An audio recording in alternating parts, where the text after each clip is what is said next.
जय हिंद दोस्तों। तो स्वागत है आपका अपने YouTube चैनल फौजी फॉर हेल्प में। और आज दोस्तों हम भारत की पंचवर्षीय योजनाएं पढ़ेंगे। तो चलिए शुरू करते हैं। शुरू करने से पहले दोस्तों वीडियो को सब्सक्राइब कर दीजिए चैनल को, और अगर वीडियो अच्छा लगेगा तो लाइक कर दीजिएगा और शेयर कर दीजिएगा। तो चलिए शुरू करते हैं। भारत में पंचवर्षीय योजनाओं का संचालन योजना आयोग द्वारा किया जाता था। योजना आयोग एक सरकारी निकाय था जिसका उद्देश्य मानवीय और भौतिकी संसाधनों का उपयोग कर उत्पादकता को बढ़ाकर रोजगार के अधिक से अधिक अवसर उपलब्ध कराना था।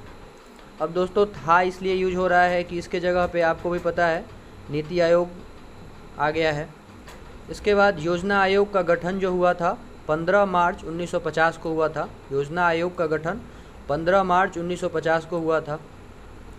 थोड़ा सा इसको और बढ़ा लेते हैं।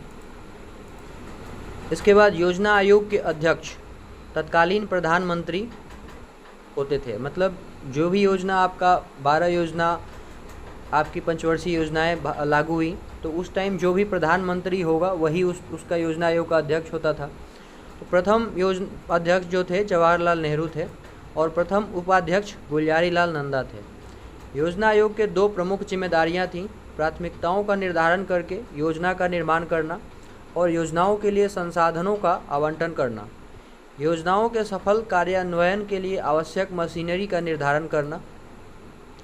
अब भारत की पंचवर्षीय योजनाएं, योजना के क्रियान्वयन को देखने के लिए एनडीसी राष्ट्रीय विकास परिषद नेशनल डेवलपमेंट काउंसिल 6 अगस्त 1992 को बनाया गया था। नोट में करके लिख लीजिएगा दोस्तों। के संथानम ने राष्ट्रीय विकास परिषद को सुपर कैबिनेट का संज्ञा दिया था या नाम दिया था, जो भी है इसको आप नोट करके लिख सकते हैं क्योंकि ये बार बार पूछा जाने वाला टॉपिक है। जोसेफ स्टालिन प्रथम व्यक्ति थे जिन्होंने सोवियत संघ रूस में वर्ष 1928 में पंचवर्षीय योजना लागू किया था। ये जोसेफ स्टालिन रूस के थे जिन्होंने सोवियत संघ में वर्ष 1928 में पंचवर्षीय योजना लागू किया था। भारत की पंचवर्षीय योजना यूएसएसआर से प्रेरित है। भारत की पंचवर्षीय योजना यूएसएसआर से प्रेरित है। भारत में अभी तक 12 पंचवर्षीय योजना जारी की जा चुकी हैं। भारत में अभी तक 12 पंचवर्षीय योजना जारी की जा चुकी हैं और 12 ही अंतिम हैं। अब योजना आयोग के जगह पे नीति आयोग आ गया है। इसके बाद भारत सरकार ने 5 साल की योजनाओं को लॉन्च करना बंद कर दिया है और योजना आयोग के स्थान पर नीति आयोग लॉन्च किया है। तो चलिए पढ़ते हैं प्रथम पंचवर्षीय योजना। प्रथम पंचवर्षीय योजना 1 अप्रैल 1951 से 31 मार्च 1956 तक था। यह हेराल्ड डोमर मॉडल पर आधारित था। ये सीधे सीधे दोस्तों पूछ लिया जाता है कि प्रथम पंचवर्षीय योजना कौन से मॉडल से संबंधित है, तो हेराल्ड डोमर मॉडल पर आधारित था। प्राथमिकता किस चीज़ को दिया गया था? प्राथमिकता कृषि विकास को दिया गया था। योजना सफल साबित हुई थी क्योंकि हमारा जो टारगेट था 2.1% विकास का था, जबकि हमने 3.6% प्राप्ति की थी। कार्य क्या क्या हुआ था दोस्तों? भाखरा नांगल परियोजना बनाई गई थी, नागार्जुन सागर बांध बनाई गई थी, हीराकुंड बांध बनाया गया था, मेट्टूर बांध बनाया गया था और दामोदर घाटी परियोजना आदि ये सब बनाया गया था। 1956 ईस्वी में 5 आईआईटी, जो आईआईटी संस्थान हैं, 1956 में 5 आईआईटी शुरू किए गए थे। द्वितीय पंचवर्षीय योजना 1956 से 1961 था। यह योजना महाल नोबिस मॉडल पर आधारित थी। यह योजना महाल नोबिस मॉडल पर आधारित थी। इसको भी दोस्तों नोट करके लिख लीजिएगा, ये भी डायरेक्ट पूछा जाता है। प्राथमिकता औद्योगिक विकास का था। तो आरंभ में भारत के पास कुछ नहीं था, जो भी था सब अंग्रेज लूट के लेके चले गए थे। तो सबसे पहले हमने कृषि पे ध्यान दिया, कृषि हो गया। उसके बाद औद्योगिक के तरफ, तो औद्योगिक विकास का लक्ष्य रखा गया जिसमें विकास दर का लक्ष्य जो था 4.5% था और प्राप्ति हमें 4.2% की हुई थी। कार्य भिलाई इस्पात संयंत्र की स्थापना हुआ था, दुर्गापुर इस्पात संयंत्र की स्थापना हुआ था और रावलकिला इस्पात संयंत्र की स्थापना हुआ था। द्वितीय पंचवर्षीय योजना में ही भारत सहायता क्लब की स्थापना की गई थी। तृतीय पंचवर्षीय योजना यह 1961 से 66 के बीच में इसका समय था। तृतीय पंचवर्षीय योजना का प्राथमिकता कृषि उद्योग स्वावलंबी अर्थव्यवस्था इसका प्राथमिकता था, उद्देश्य था। विकास दर 5.6% का था, जो हमें प्राप्ति 2.8% का ही हुआ था। कारण दोस्तों क्या था, 1962 में भारत चीन का युद्ध हुआ, 1965 में भारत पाकिस्तान का युद्ध हुआ, 1965 और 66 में भारत में दोस्तों सूखे का अकाल पड़ा था। तो जिसके कारण हमें जो लक्ष्य था वो प्राप्त नहीं हुआ, और यही कारण था कि यह पंचवर्षीय योजना सबसे असफल पंचवर्षीय योजना रही थी। इसी टाइम तृतीय पंचवर्षीय योजना के समय हरित क्रांति का शुरुआत हुआ था, और इसके मॉडल की दोस्तों कहीं भी लिखित जानकारी नहीं है, कहीं भी ऑथेंटिक जानकारी नहीं है, लेकिन फिर भी हम मानते हैं कि तृतीय पंचवर्षीय योजना जे सैंडी, सुखमनी चक्रवर्ती और पीसी महालनोबिस के मॉडल पर आधारित थी। इसमें कार्य क्या हुआ था दोस्तों, रुपए का अवमूल्यन हुआ था 1966 में पहली बार। बोकारो आयरन स्टील कंपनी रूस के सहयोग से खोला गया था। बोकारो आयरन स्टील कंपनी रूस के सहयोग से खोला गया था। UTI 1964, IDBI Indian development bank of India 1964 और FCI food corporation of India ये भी 1965 में तृतीय पंचवर्षीय योजना के तहत खोला गया था। उसके बाद दोस्तों योजना अवकाश 1966 से 1969 तक योजना अवकाश हो गया था। कारण क्या था दोस्तों कि फिर जब भारत चाइना युद्ध हुआ, भारत पाकिस्तान युद्ध हुआ, सूखा पड़ गया, तो उसके बाद दोस्तों उद्देश्य रखने के लिए हमारे पास उसको पूरा करने के लिए संसाधन और पैसे की कमी थी, जिसके कारण हमने योजना अवकाश रखा। तृतीय पंचवर्षीय योजना की असफलता के कारण सरकार प्लान हॉलीडे घोषित करने पर मजबूर थी। इस काल में वार्षिक योजनाएं चली, इसलिए इसे पंचवर्षीय योजना अवकाश काल कहा जाता है। इसमें दोस्तों हम एक एक साल का प्लान घोषित करके और उसके बाद पंचवर्षीय योजना की तरह ही वृद्धि करने का कोशिश किया गया, लेकिन 5 वर्षों का उद्देश्य नहीं था, इसलिए इसे हम योजना अवकाश के नाम से जानते हैं। उसके बाद दोस्तों चौथी पंचवर्षीय योजना 1969 से 1974 तक थी। इसका उद्देश्य स्थिरता के साथ आर्थिक विकास और आत्मनिर्भरता की प्राप्ति था। योजना का प्रारूप डी.आर. गॉडगिल ये उपाध्यक्ष थे। योजना के उपाध्यक्ष डी.आर. गॉडगिल ही थे, और योजना के उपाध्यक्ष भी, चतुर्थ पंचवर्षीय योजना के उपाध्यक्ष भी डी.आर. गॉडगिल ही थे, अतः इसे गॉडगिल योजना भी कहते हैं। Model Ashok Chandra and AS. मान्य, इसका जो मॉडल है अशोक रुद्र एंड ए.एस. मान्य का मॉडल है। कार्य 14 बैंकों का राष्ट्रीयकरण हुआ था। पहली बार दोस्तों भारत में 14 बैंकों का राष्ट्रीयकरण हुआ था, ये इंदिरा गांधी के कार्यकाल में हुआ था। परिवार नियोजन कार्यक्रम की शुरुआत हुई थी। भूमिगत परमाणु परीक्षण, ये आपको पता है राजस्थान के पोखरन में हुआ था, जिसका नाम स्माइलिंग बुद्धा था। सूखा संभावित क्षेत्र कार्यक्रम की शुरुआत की गई थी। इसरो का स्थापना दोस्तों चतुर्थ पंचवर्षीय योजना में ही किया गया था। विकास दर दोस्तों 5.6% का था, जबकि प्राप्ति हमें 3.3% की हुई थी। इस योजना में भारत की कृषि वृद्धि दर सर्वाधिक रही। कृषि वृद्धि दर सर्वाधिक रहने का कारण क्या था दोस्तों, इसी चतुर्थ पंचवर्षीय योजना में चतुर्थ पंचवर्षीय योजना के पहले हमने हरित क्रांति की शुरुआत की थी, मतलब तृतीय पंचवर्षीय योजना में, तो उसके कारण हमें कृषि वृद्धि दर सर्वाधिक मिली थी। पाँचवीं पंचवर्षीय योजना 1974 से 78 4 वर्ष में बंद हो गया। तो आगे मैं बताऊंगा आपको कि 4 वर्ष में क्यों बंद हो गया। मॉडल डीपी धर मॉडल था पाँचवीं पंचवर्षीय योजना का। उद्देश्य गरीबी निवारण एवं आत्मनिर्भरता की प्राप्ति थी। इसमें गरीबी हटाओ उन्मूलन का नारा पहली बार दिया गया था। इस समय भी प्रधानमंत्री इंदिरा गांधी थी, और 20 सूत्रीय कार्यक्रम 1975 की शुरुआत किया गया था। भारतीय राष्ट्रीय राजमार्ग प्रणाली की शुरुआत की गई थी। क्षेत्रीय ग्रामीण बैंक की स्थापना किया गया था। इस योजना की शुरुआत एमएनपी न्यूनतम आवश्यक कार्यक्रम शुरू किया गया था।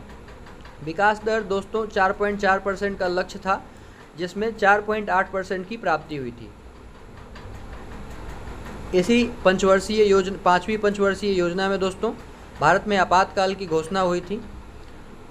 इंदिरा गांधी ने आंतरिक अशांति के आधार पर भारत में आपातकाल की घोषणा कर दिया था। अब दोस्तों 4 वर्ष में इसलिए बंद हो गया कि इंदिरा गांधी की सरकार गिर गई, मोरारजी देसाई की सरकार आ गई, जिसके कारण ये पाँचवीं पंचवर्षीय योजना आपका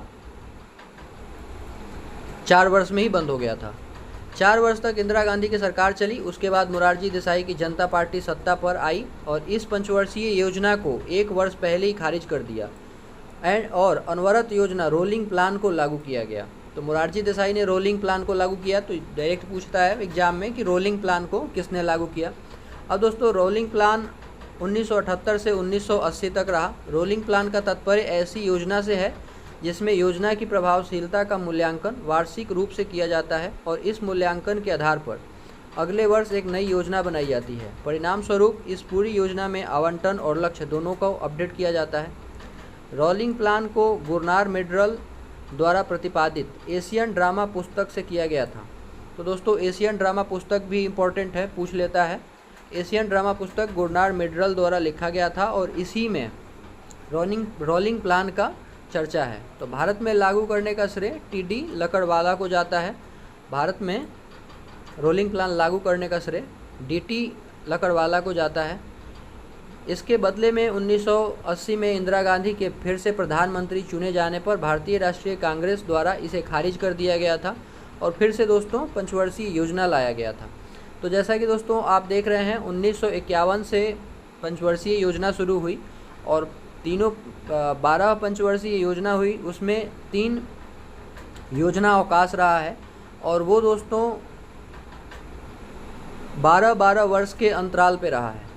तो जैसा कि आप देख सकते हैं 1978 से 80 तक था और इससे पहले 1966 से 1969 तक था, जो कि मैंने आपको बताया है।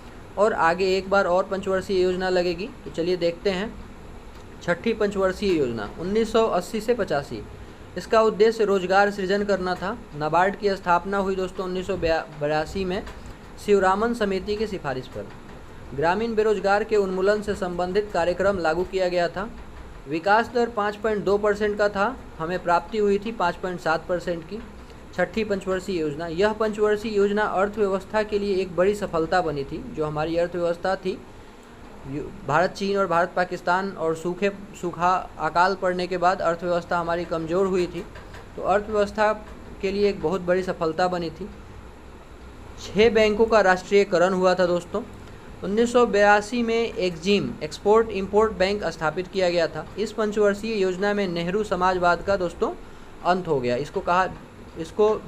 ये क्वेश्चन भी दोस्तों पूछा गया है कि कौन सी पंचवर्षीय योजना में नेहरू समाजवाद का अंत हो गया। तो छठी पंचवर्षीय योजना में नेहरू समाजवाद का अंत हो गया। 7वीं पंचवर्षीय योजना 1985 से 90 तक रही। प्राथमिकता रोजगार, शिक्षा और जन स्वास्थ्य का रहा। भोजन, काम और उत्पाद का नारा दिया गया। विकास दर दोस्तों 5% का था, हमें प्राप्ति 6.1% का हुआ था। कार्य पहली बार गरीबी की माप हुआ था लकड़वाला समिति के द्वारा और जवाहर योजना की शुरुआत की गई थी 1991 से 92। यह योजना अवकाश का समय था जिसमें वार्षिक योजनाएं चलाई गई थी। दोस्तों क्या था, 1991 में भारत का विदेशी मुद्रा भंडार के संकट को सामना करना पड़ा था। 1 अरब मिलियन डॉलर के भंडार देश के पास बचे थे। भारत देश के पास बस 1 अरब मिलियन डॉलर ही बचा था। तो इसलिए ऐसा कहा जाता है कि भारत के पास बस मात्र 7 दिनों का खरीदारी करने का ही क्षमता बचा था दोस्तों। उसके बाद भारत में एलपीजी उदारीकरण, निजीकरण, वैश्वीकरण की शुरुआत की गई। तो उस टाइम वित्त मंत्री मनमोहन सिंह थे और उन्होंने ही ये एलपीजी लिटिगेशन, उदारीकरण और निजीकरण, वैश्वीकरण की शुरुआत किया था। उसके बाद दोस्तों 8वीं पंचवर्षीय योजना 1992 से 97। मॉडल जॉन डब्ल्यू मिलर इसका मॉडल था। उद्देश्य कृषि मानव संसाधन का विकास था। 1 जनवरी 1995 में भारत विश्व व्यापार संगठन का सदस्य बना था इसी मॉडल के आधार पर। 1993 में प्रधानमंत्री रोजगार योजना की शुरुआत की गई थी। विकास दर दोस्तों 5.6% था, हमें प्राप्ति 6.8% की हुई थी। 9वीं पंचवर्षीय योजना 1997 से 2002 तक थी। प्राथमिकता न्यायपूर्ण वितरण एवं समानता पर बल था। विकास दर दोस्तों 6.5% की थी, हमें प्राप्ति 5.4% की हुई थी। अंतर्राष्ट्रीय मंदी के कारण असफलता का सामना करना पड़ा था। तो दोस्तों इस टाइम अंतर्राष्ट्रीय मंदी चला हुआ था जिसके कारण हमें असफलता का सामना करना पड़ा था। 10वीं पंचवर्षीय योजना 2002 से 2007। प्राथमिकता दोस्तों गरीबी व बेरोजगारी को समाप्त करना था। सामाजिक न्याय एवं समानता था। अगले 10 वर्षों में प्रति व्यक्ति आय को दुगना करना था। विकास दर दोस्तों 8% हमारा लक्ष्य था, प्राप्ति हमें 7.7% की हुई थी। 11वीं पंचवर्षीय योजना 2007 से 2012 के मध्य हुआ था। 11वीं पंचवर्षीय योजना दोस्तों प्राथमिकता तीव्रता एवं समावेशी विकास के साथ वृद्धि करना था। विकास दर दोस्तों लक्ष्य 9% का था और हमें लक्ष्य की प्राप्ति 7.9% की प्राप्ति हुई थी।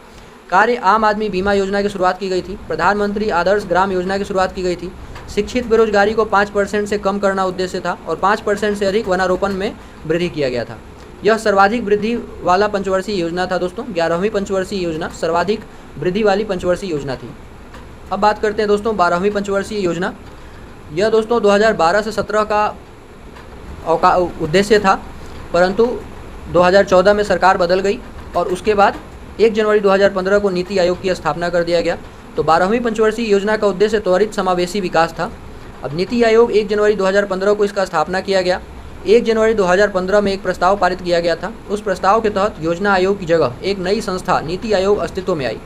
एनडीए सरकार द्वारा पंचवर्षीय योजना को 2015 में बंद कर दिया गया और नीति आयोग की स्थापना किया गया। नीति आयोग के अध्यक्ष भी दोस्तों प्रधानमंत्री, भारत के तत्कालीन प्रधानमंत्री होते हैं। तो ऐसी ही वीडियो अगर आपको नीति आयोग के लिए चाहिए तो दोस्तों कमेंट करें और वीडियो को ज़्यादा से ज़्यादा लाइक और शेयर करें। जय हिंद दोस्तों।